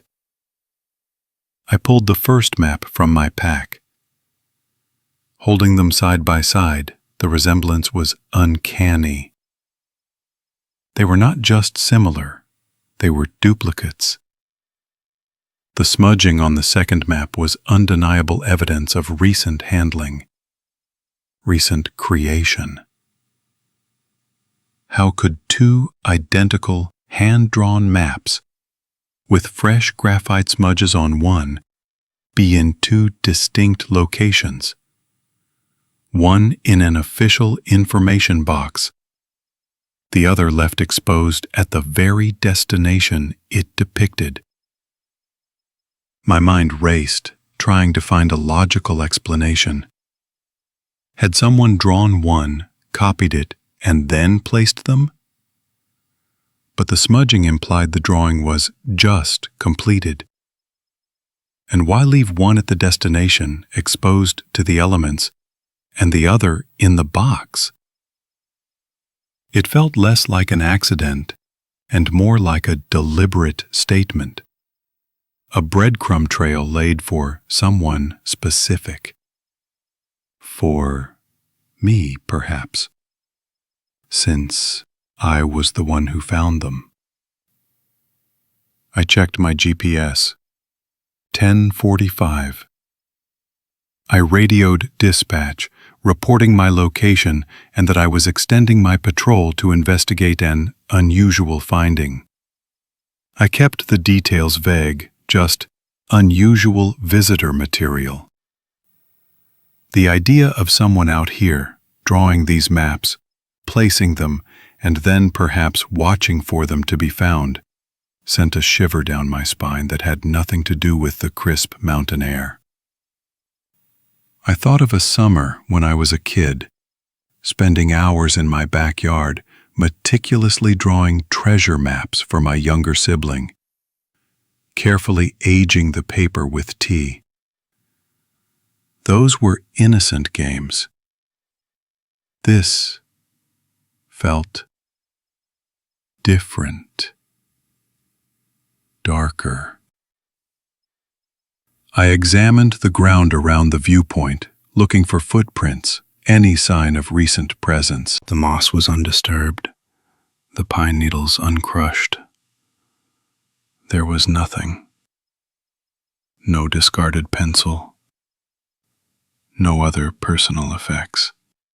Just the second map.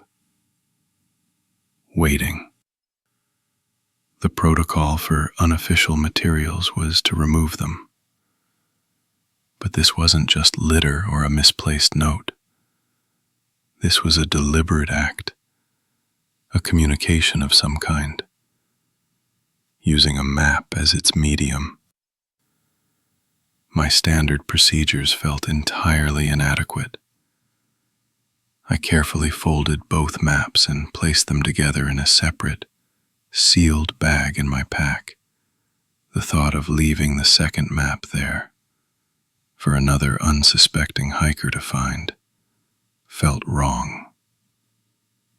But taking it, I realized, was also a deviation. I was no longer just a steward. I was now an investigator, holding evidence I didn't understand. I turned back, heading down the spur ridge. The silence of the forest, once comforting, now felt heavy, observant, Every rustle of leaves, every distant bird call seemed amplified, scrutinized. I couldn't shake the image of the smudged graphite, proof of an unseen hand, recently active, leaving its mark. I knew I had to report this to the supervisor, but I wasn't sure how to explain it without sounding absurd. I found 2 identical, hand-drawn maps, one in a map box, one at its destination, and the second one had fresh pencil smudges. The words felt hollow, failing to capture the unsettling feeling that had settled deep in my bones. Someone was out there, playing a game, and I had just found the first 2 pieces. My shifts as a delivery driver often start before dawn, navigating the city's waking hours. But the real challenge, and sometimes the real quiet, comes with the rural routes. For nearly 12 years, I've piloted everything from small vans to 20-foot box trucks across this region, delivering everything from medical supplies to machine parts. My current rig is a medium-duty box truck, a workhorse with a reliable Cummins engine, equipped with a 2-way radio, a dedicated GPS unit, and a standard electronic logging device. I know these roads, the paved ones and the gravel ones, like the back of my hand. I pride myself on efficiency, on knowing the shortcuts that save time and fuel, especially when a tight schedule demands it. This particular run was to a remote lumber mill, a place I'd visited before.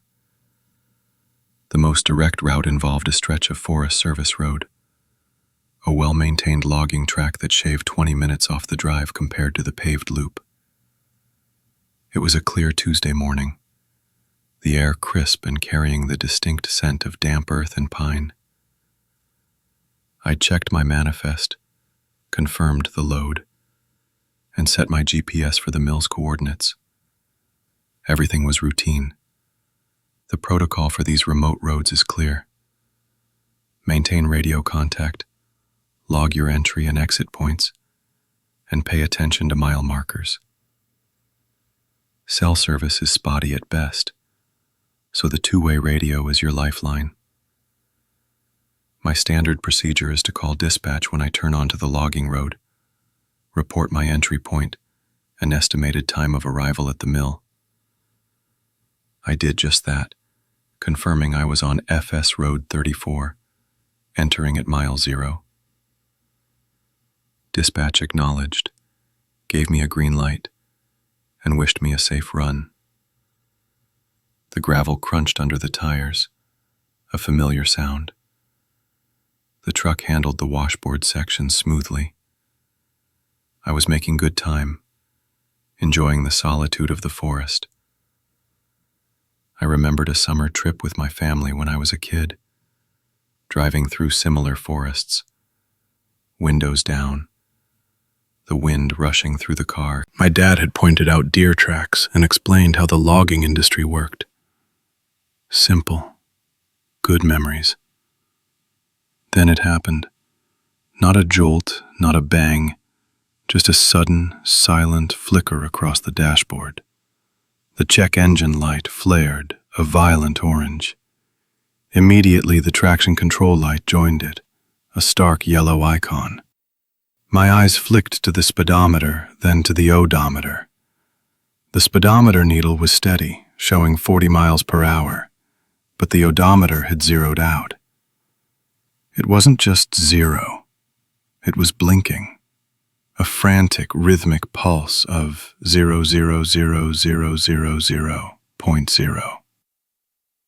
My foot instinctively eased off the accelerator. The truck continued to roll, no loss of power, no change in engine sound. It felt like a ghost in the machine. I pulled over, gravel spraying lightly as I stopped. I killed the engine, waited 10 seconds, and restarted it. The dash lit up normally. No check engine, no traction control light. The odometer showed its previous reading, roughly 12.3 miles since I'd entered the logging road. A minor electrical glitch, I told myself. Maybe a loose wire or a bump jarred something. These things happen. I made a mental note to report it to maintenance when I got back to the depot. I confirmed my location with the GPS, which showed me roughly at mile 12. I keyed the radio. "Dispatch, this is Unit 4. Had a brief electrical anomaly. Dash lights, odometer reset. Everything seems stable now. Currently at approximate mile 12 on FS 34. Roger that, Unit 4. Noted. You're still showing at mile 8 on our transponder, though. Everything check out on your end?" Dispatch's voice was clear, but the words were a cold splash. "Mile 8? I looked at my GPS again, then out the window at the dense wall of trees. There was no mile marker visible, but I was certain I'd covered more than 8 miles. "Affirmative. My GPS shows me at 12.3. I'll keep an eye out for the next marker." "Understood, Unit 4. Proceed with caution." I started driving again, a knot forming in my stomach. The discrepancy was unsettling. I focused on the road, watching for mile markers. The logging road was a series of gentle curves and slight inclines, flanked by towering Douglas firs and scattered clear-cuts.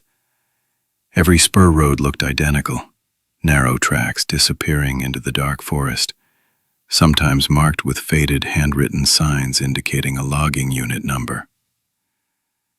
I drove for what felt like another 10 minutes, covering an estimated 6 to 7 miles by my internal clock and the truck's steady pace. Then, the dash did it again. Flicker. Check engine. Traction control. Odometer zeros and blinks. The truck kept rolling, engine sound unchanged. This time I didn't pull over immediately.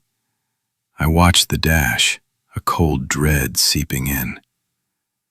The speedometer still read 40 miles per hour. The blinking zeros felt like a mockery. I tried the radio.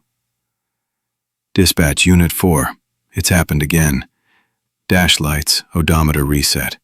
Still driving, no loss of power." A beat of silence. "Unit 4, we're still showing you at mile 8. Are you experiencing any communication issues?" "No. Reception is clear," I said, my voice tighter than I liked. "My GPS is still showing progress, but the odometer just zeroed out again. I'm definitely past mile 8. I looked at my GPS, which now showed me at 18.7 miles. The contradiction was stark. The truck was moving, the GPS was logging distance, but the internal odometer was failing, and dispatch's transponder was stuck.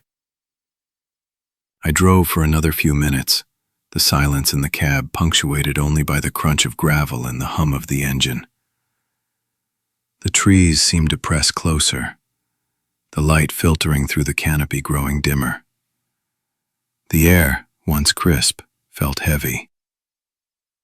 I scanned the roadside, desperate for a physical mile marker. And then I saw it. A faded, chipped wooden post nailed to a tree. The numbers were barely legible, but there it was. FS 34, mile 8. My foot slammed on the brake. The truck skidded slightly, sending up a cloud of dust. I stared at the marker, then at my GPS, which still insisted I was at 19.1 miles. The odometer was still blinking zeros. "Dispatch, Unit 4, I called, my voice barely a whisper. "I am looking at the physical mile 8 marker. My GPS shows me at 19.1 miles. Your transponder shows me at mile 8. My odometer has reset twice. Another pause from dispatch. Unit 4. Confirm visual on mile 8 marker. Your transponder has not updated since your last call. Are you able to verify your position on the map? I am visually confirming mile 8, I repeated, frustration and a creeping fear battling for dominance. I passed this marker at least an hour ago. I've driven for miles since then. I pulled out my paper map, a backup that was supposed to be infallible. I cross-referenced the logging road layout, the spur cuts. But every spur cut I passed now seemed to blur into the last. They were all the same dense forest, the same gravel turnoff, the same faded signs. I started to feel disoriented, despite the GPS still showing a clear path forward. I decided to turn around. If the mile markers were repeating, or if I was somehow stuck in a localized loop, going back might break it.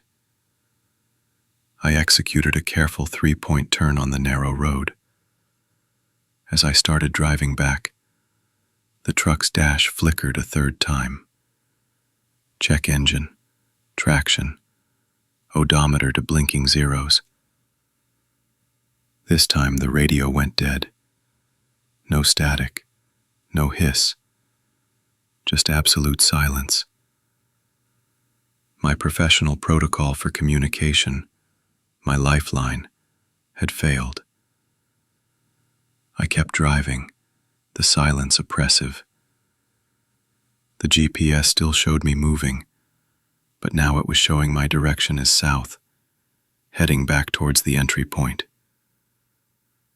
I drove for what felt like another 15 minutes, pushing the truck, desperate to get back to mile 0, back to the paved road, back to something familiar.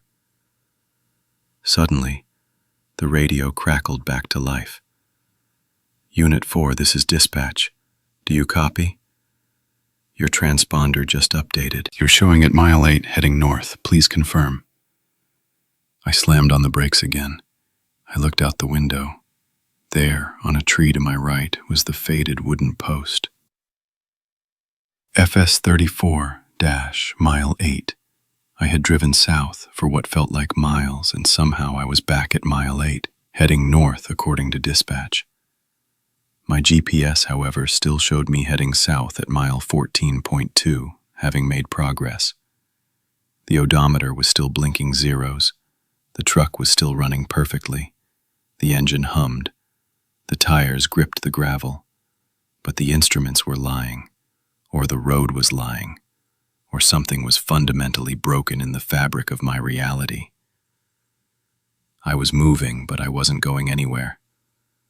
I was at mile 8, and I was at mile 14, and I was at mile 8 again. The sun, which had been climbing steadily, seemed to hang in the same spot, not quite noon, not quite morning. I killed the engine, the silence deafening. The only sound was the distant caw of a crow and the slow tick of cooling metal from the truck.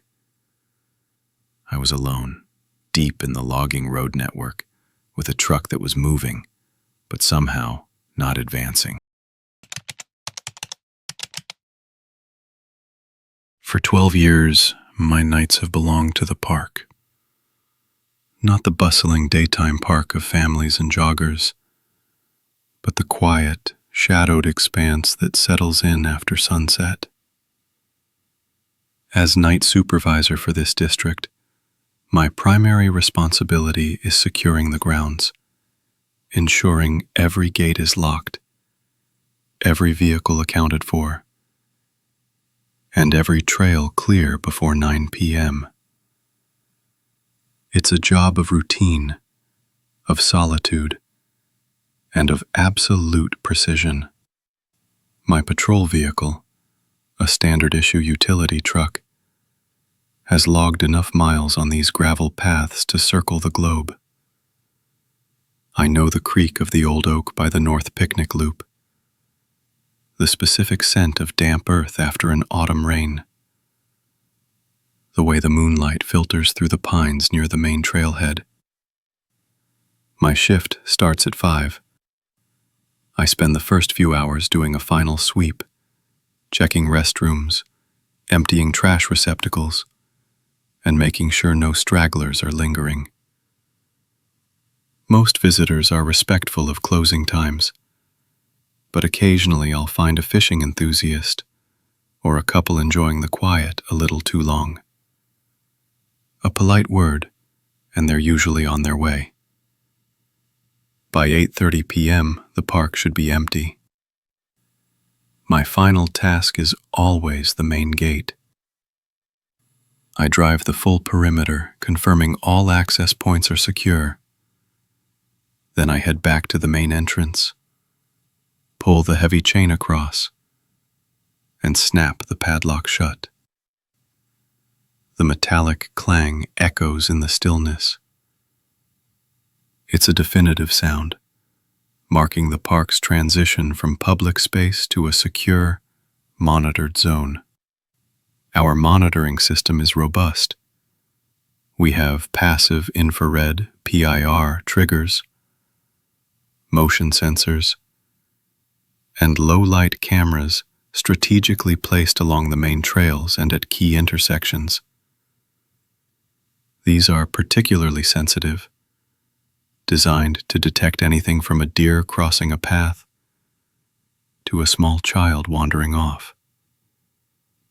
The low-angle PIR triggers, specifically, are set to catch movement at knee height or below, primarily for wildlife counts, but also as an early warning for anything unusual. Every trigger, every image, every timestamp, it all feeds into a central log accessible from my vehicle's onboard terminal.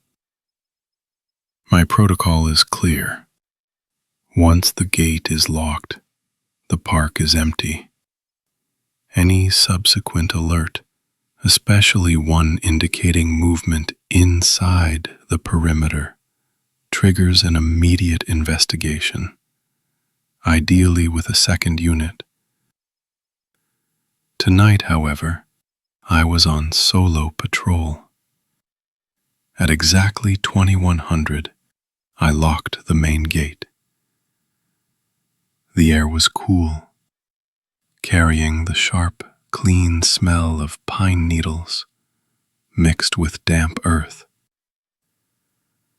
I noted the time, the clear sky, and the gate's status in my digital log. Then drove to the small lot just outside the entrance, parking my truck facing the road. I leaned back, sipping lukewarm coffee from my thermos, letting the quiet settle in. It had been a smooth shift. I was already planning my route home, thinking about the quiet hum of the highway and the warmth of my own bed. Then, at 21:32, the alert chimed. A single, sharp tone from the terminal. My eyes flicked to the screen. Location: Trail Counter Alpha 7, approximately half a mile past the main gate, on the path leading directly to the picnic loop. Trigger: low-angle PIR, single event. My first thought was a raccoon, maybe a fox. The system was sensitive. I pulled up the associated camera feed. The timestamp was 21:31:58. The image was grainy, black and white, typical for night vision. It showed a single dark silhouette, roughly knee height, moving steadily from left to right across the frame. It wasn't jerky like an animal. It was smooth, deliberate. The form was indistinct, a dark mass against the slightly lighter background of the trail. But its movement was purposeful, heading directly towards the picnic loop. I reviewed the footage twice, then a third time. My initial confidence that it was just an animal began to waver. A raccoon would likely scurry, darting. A deer would be taller, its legs more distinct. This was low, compact, and its pace was unvarying. And it was inside the park. The gate had been locked for 32 minutes. My protocol dictated calling dispatch, reporting an unauthorized entry, and requesting backup. But the image was so ambiguous, and I was just outside the gate. I made a judgment call, a small deviation born of years of experience and a touch of professional pride in the security of my park.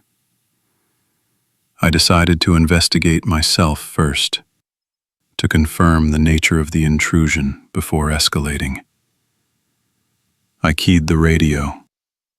Dispatch Unit 1, I've got a low-angle PIR trigger at trail counter Alpha 7.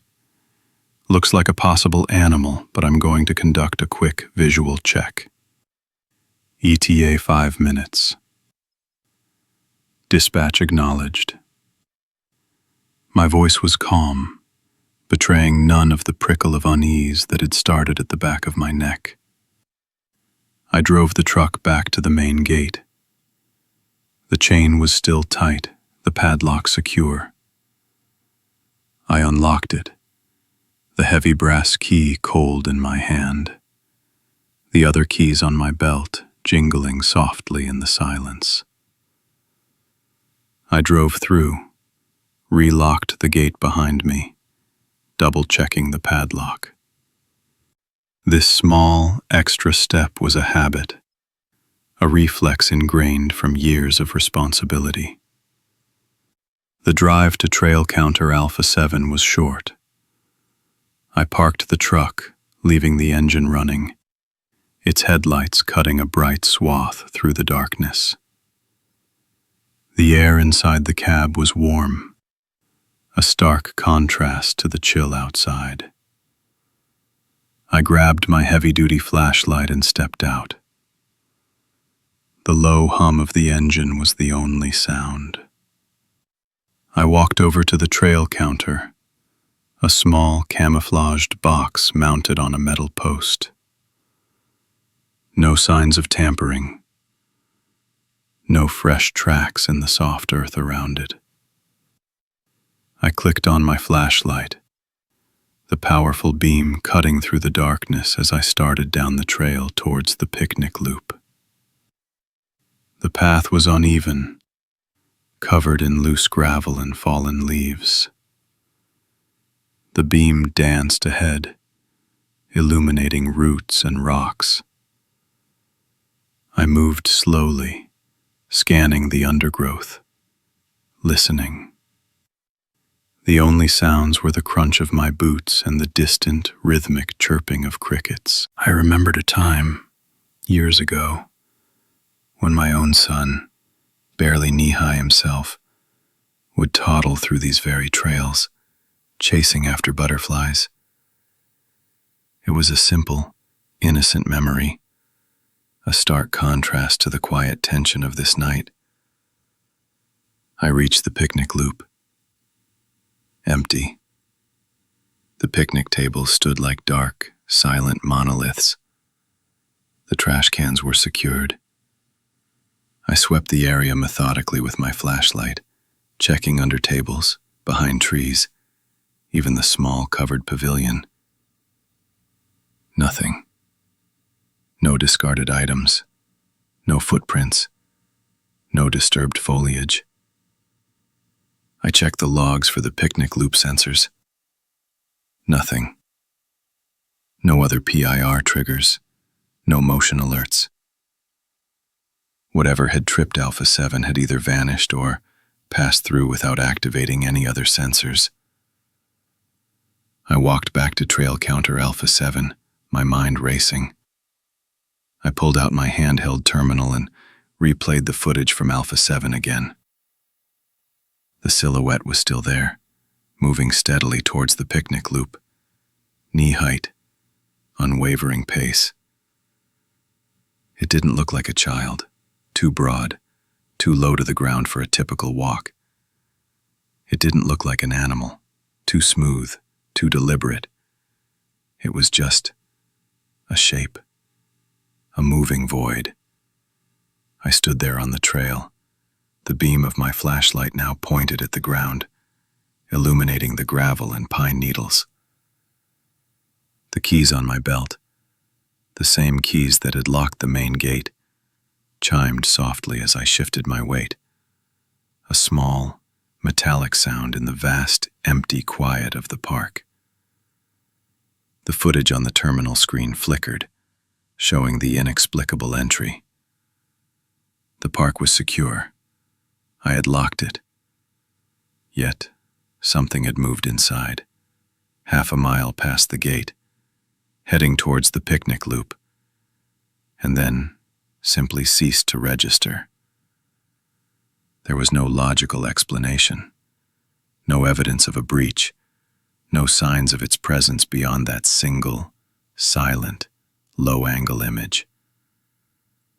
I logged the incident as unexplained activity, noting the exact time, the sensor location, and my findings.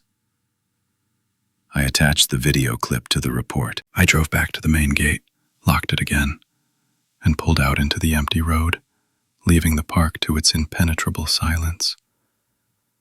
The image of that knee-high silhouette, moving with such unsettling purpose, stayed with me, a contradiction against every procedure, every log entry, every secure lock. The park was closed, but something had been inside, and I had no idea what it was or where it had gone.